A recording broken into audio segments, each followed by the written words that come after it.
I'm Emma, 28 years old, and I work as a marketing director for a tech startup in Seattle. When my mom called 3 weeks before my wedding to say she couldn't afford to fly out for the ceremony, I felt that familiar pang of disappointment that had followed me throughout my life. But nothing could have prepared me for what I would discover 2 weeks later, a discovery that would unravel everything I thought I knew about my family. Growing up in Phoenix, my childhood seemed normal enough on the surface. We lived in a modest ranch house with my parents, David and Karen, and my younger sister Lily, who was 4 years my junior. Dad worked as an electrician, and Mom was a part-time receptionist at a dental office. From the outside, we looked like any typical middle-class American family. Everything changed when I was 12. My parents sat me down one evening and announced they were getting divorced. The split was acrimonious, filled with bitter arguments and custody battles that left emotional scars on everyone involved. Within 6 months, Mom announced that she, Lily, and I would be moving to Denver to live with my maternal grandmother Ruth. "It'll be a fresh start for all of us," Mom explained as I cried over leaving my friends and my dad behind. Dad promised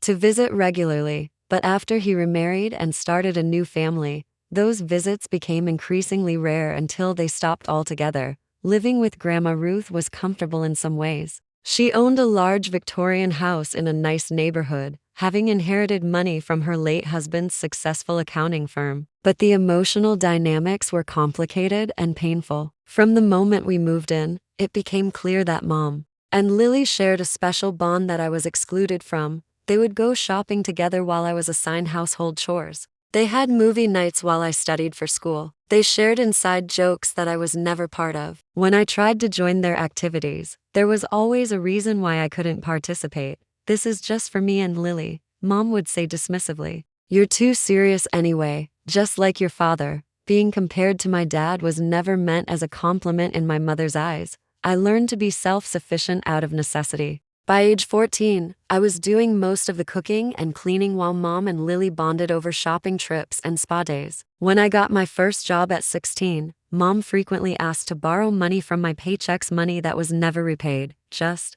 $20 for gas, Emma. I'll pay you back Friday," became a regular refrain. Meanwhile, Mom and Lily always seemed to have money for manicures, new clothes, and concert tickets. This pattern continued through high school and college. My achievements were overlooked or minimized, while Lily's were celebrated extensively. When I graduated valedictorian, the family dinner to celebrate was canceled because Lily had a date. When I got accepted to my dream college with a partial scholarship, the focus immediately shifted to how we'd pay for Lily's tuition when her time came. Despite everything, I maintained hope that our relationships could improve. I called weekly, sent thoughtful gifts, and visited Denver regularly. I helped Mom with job applications during her frequent periods of unemployment and spent hours helping Lily with her college essays. I even contributed to family expenses when Mom claimed financial hardship, though I noticed their lifestyle never seemed to suffer. 3 years ago, I met Jake at a marketing conference in San Francisco. He was the IT director for a law firm,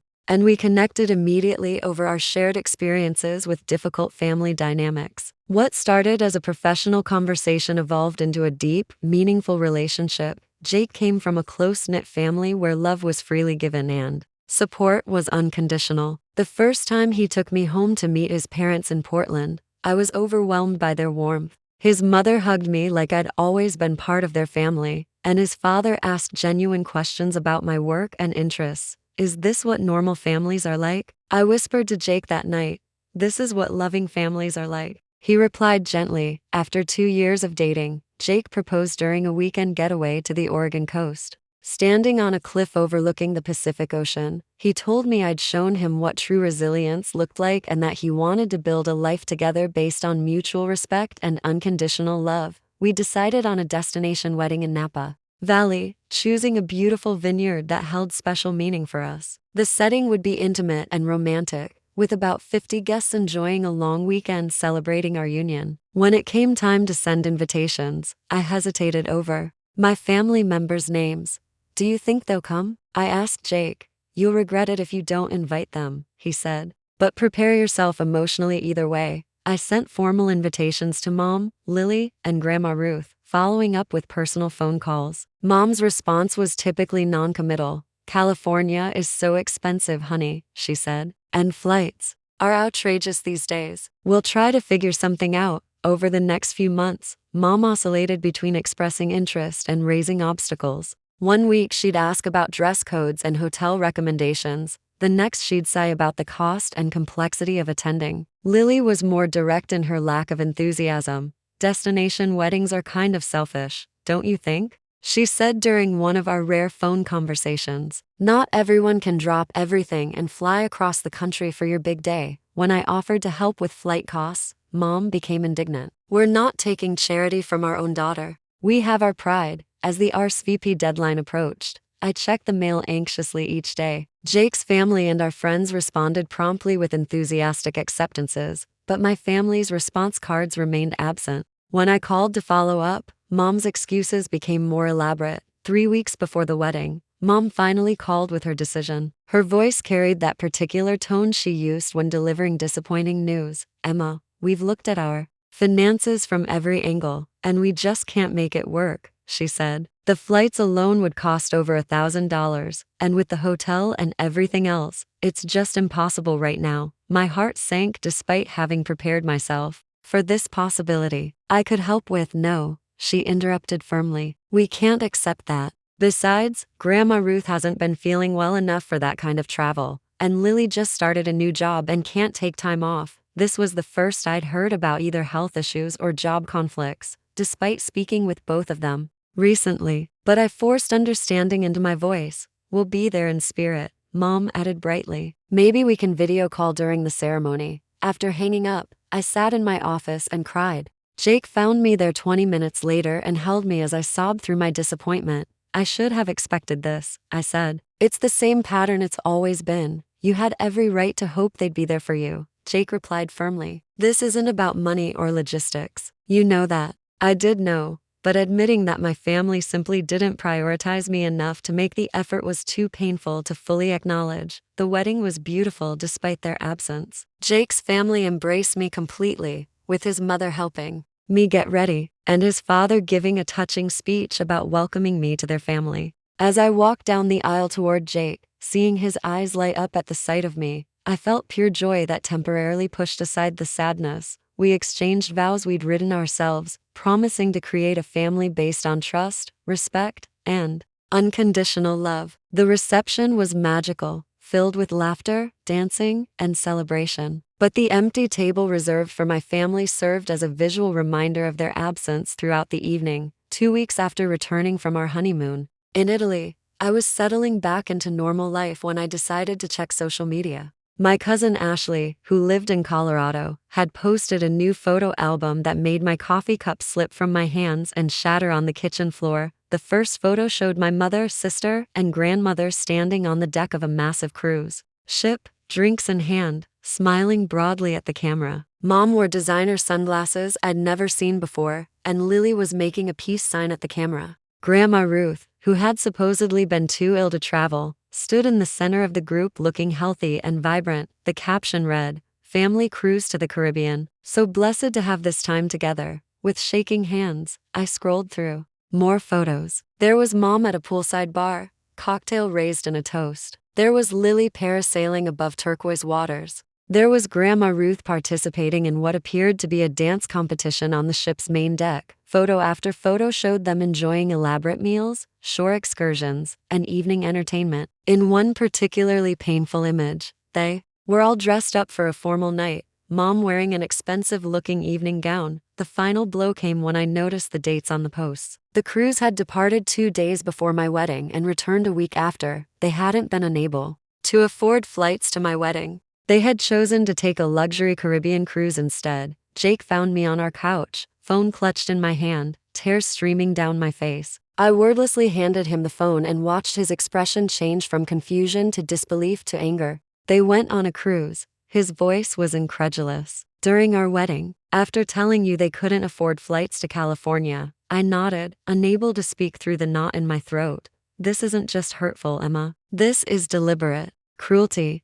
The shock gave way to a pain so acute it felt physical. Why would they go to such lengths to avoid my wedding while spending thousands on a cruise? Why lie so elaborately? Jake held me as I broke down completely. All the years of making excuses for their behavior, of accepting less than I deserved, came crashing down around me. I've always known I wasn't a priority, I whispered once I could speak, but I never thought they would be so deliberately cruel. Jake was quiet for a long moment, his lawyer instincts clearly working. Finally, he spoke carefully. Emma, this feels calculated. This isn't just typical thoughtlessness. Someone coordinated this. He was right. This wasn't their usual pattern of neglect. This felt orchestrated, almost punitive. But why? As if reading my thoughts, Jake continued, is there anything happening in your family that might explain this? Any upcoming events or changes in circumstances? I started to shake my head, then paused. My 30th birthday is coming up in a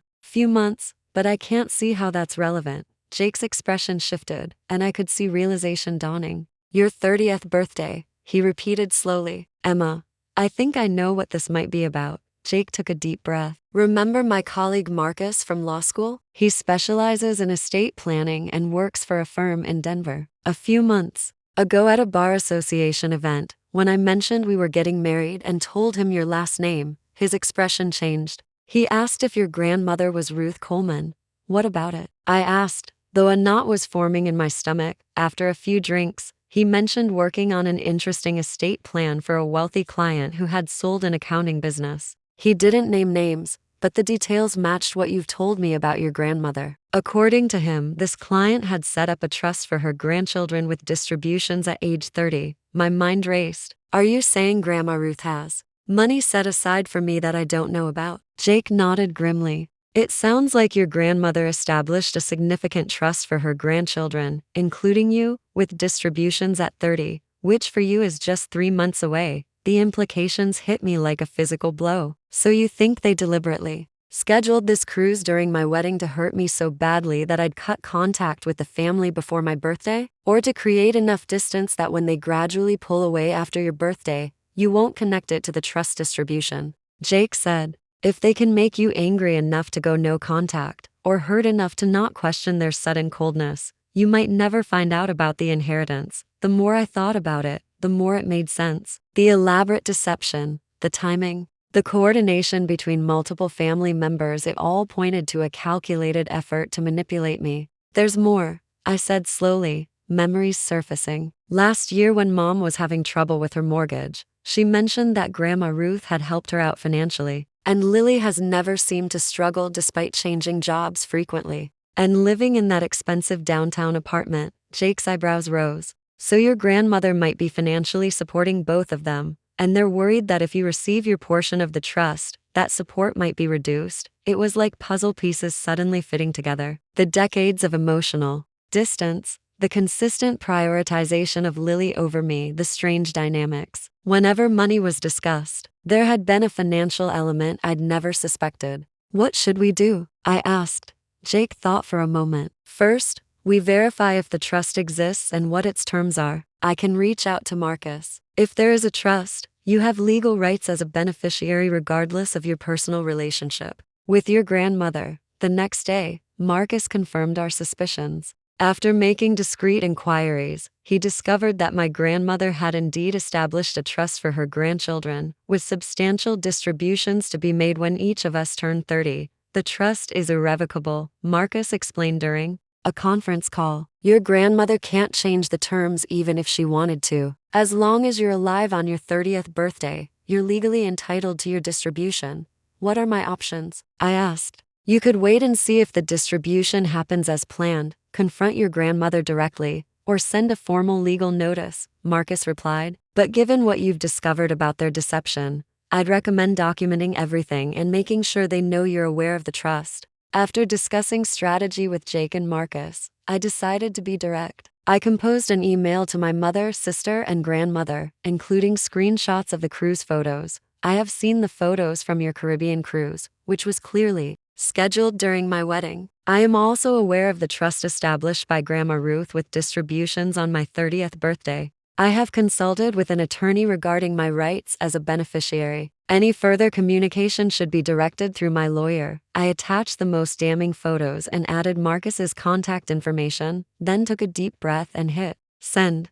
Within minutes, my phone exploded with calls and texts. From Mom. Naomi. This is all a misunderstanding. You need to call me right now. From Lily. Way to overreact as usual. You have no idea what you're talking about. From various relatives. Family business should stay in the family. Think about what you're doing. I turned my phone to silent and handed it to Jake. I can't deal with this right now. An hour later, our doorbell rang. Through the peephole, we saw Grandma Ruth standing there, looking smaller and more frail than I remembered. She flew here, Jake said, surprised. Just like that. I nodded to him to open the door. My grandmother stepped inside, her expression a mixture of anxiety and determination. Emma, she said, her voice quavering. We need to talk. How did you get my address? I asked, remaining standing. Your mother had it, she replied, glancing around our home. This is lovely. Why are you here, Grandma? She sighed heavily, settling onto our sofa. I got your email. I wanted to explain in person. Explain why you lied about being too ill to travel while you were actually on a cruise? Or explain why no one told me about the trust fund. Her eyes widened. So you do know about the trust. How did you find out? Does it matter? What matters is that my family deliberately deceived me and chose a vacation over my wedding day. She looked down at her hands. Your mother and Lily have always depended on me financially. I pay Lily's rent, covered your mother's mortgage when she was going to default. I support their lifestyle more than you know, and I'm supposed to feel sorry for them because of that? No, she said quickly. I'm trying to explain. When they found out about the trust distribution, they were concerned. Your mother worried that if you received such a substantial amount, you might influence me to stop supporting them. So their solution was to try to damage my relationship with you entirely? She looked pained. They convinced me you didn't need the money, that you were doing so well with your career and Jake. They said the money would be better used supporting Lily's art career and your mother's early retirement. And the cruise? It was Lily's idea, my grandmother admitted. She said it would be best if we were all unavailable during your wedding, that it would create natural distance. I knew it was wrong, but they were so insistent. Your mother said, you probably didn't want us there anyway, that Jake's family was more your type of people. Each word felt like a fresh wound. After all these years, you still let them speak for me without even talking to me directly. Tears filled her eyes. I've made terrible mistakes, Emma. I let your mother control how I saw you for too long. It was easier to go along than confront the truth. Jake, who had been quietly observing, finally spoke. Was skipping the wedding your idea or theirs? Theirs entirely, she said emphatically. I had even bought a dress. But Lily said we needed to create distance before Emma's birthday. When did they tell you this plan? About 6 months ago, right after you announced the wedding date. For 6 months, while I was planning my wedding and hoping for their attendance, they had been orchestrating my exclusion. I want to be clear, I said, my voice steadier than I felt. I never knew about the trust. I never intended to ask you for money or interfere with how you support Mom and Lily. All I ever wanted was to be treated like I belonged in this family. My grandmother began to cry. I'm so sorry, Emma. I've failed you terribly. When your grandfather set up the trust, he intended it as an equal gift to all his grandchildren. He would be heartbroken to see what's happened. What happens now? I asked. The trust distribution will proceed as planned on your birthday, she said firmly. That's non-negotiable. As for the rest, I need to make some changes. Your mother and Lily have manipulated me for too long. After she left, Jake held me as I processed everything. My mother and sister had orchestrated an elaborate deception to maintain their financial advantage, using my wedding as a pawn in their scheme. The next few weeks brought a deluge of messages from my family. Mom alternated between rage and tearful pleas. Lily was more direct in her hostility, calling me selfish for ruining everything for everyone. I forwarded each message to Marcus, who documented everything. True to her word, my grandmother began creating distance from my mother and sister. She called once to confirm that my distribution would proceed without interference, and she started requiring them to support themselves financially. On my 30th birthday, I sat in Marcus's office with Jake, signing papers to officially receive my inheritance. The amount was substantial, enough to secure our future and make a real difference in the world. What are your plans for the funds? Marcus asked. We're establishing a scholarship foundation, I explained, for young adults from difficult family situations who need support for education or career development. People who, like me, might not have the family backing others take for granted. 6 months later, as I reflected on the tumultuous year behind us, I felt a sense of peace I'd never experienced before. The legal process had been straightforward, but the emotional healing had taken time and therapy. My relationship with my grandmother had cautiously evolved. We spoke monthly, carefully rebuilding trust. She had remained firm in requiring my mother and sister to become financially independent. Despite their resentment and continued attempts to blame me, my mother had eventually sent a letter not apologizing, but explaining that everything she'd done was for Lily's benefit, claiming I'd always been more independent and hadn't needed the same support. It was the closest thing to honesty she'd ever offered. Though wrapped in justifications, Jake and I were now expecting our first child, and I was determined to break the cycle of conditional love I'd grown up with. Our daughter would know she was loved simply because she existed, not because of what she could provide or achieve. She'll never have to wonder if she's worthy of love, I told Jake one evening, his hand resting on my growing belly. No, she won't, he agreed firmly. She'll know she's loved simply because she's ours. That simple truth, which had eluded me for so many years, now seemed self-evident. My worth wasn't tied to what I could provide others. I deserved love and respect simply because I existed. The money from the inheritance was a blessing, but the real gift had been the clarity it brought. By revealing the true nature of my family dynamics, it had freed me from the endless cycle of trying to earn love that was never freely given. I learned that family isn't just about blood. It's about who shows up, who tells the truth, who celebrates your joys and supports you through sorrows. Jake and his family had shown me what healthy relationships look like. My friends had rallied around me during the difficult months. As I sat in our nursery, putting finishing touches on the room where our daughter would sleep, I felt grateful for the painful journey that had led me here. The road had been difficult, the betrayals deep, but I had emerged stronger and more whole than ever before. The family that had caused me so much pain no longer defined me. Instead, I was defining myself, creating boundaries where needed, and opening my heart where it was safe to do so. Our daughter would grow up knowing unconditional love, honest communication, and consistent support. Everything I'd had to learn the hard way. Sometimes the greatest gift is discovering who people really are, even when that truth is painful. It allows you to stop wasting energy on relationships that will never nourish you and instead invest in building the life and family you truly deserve.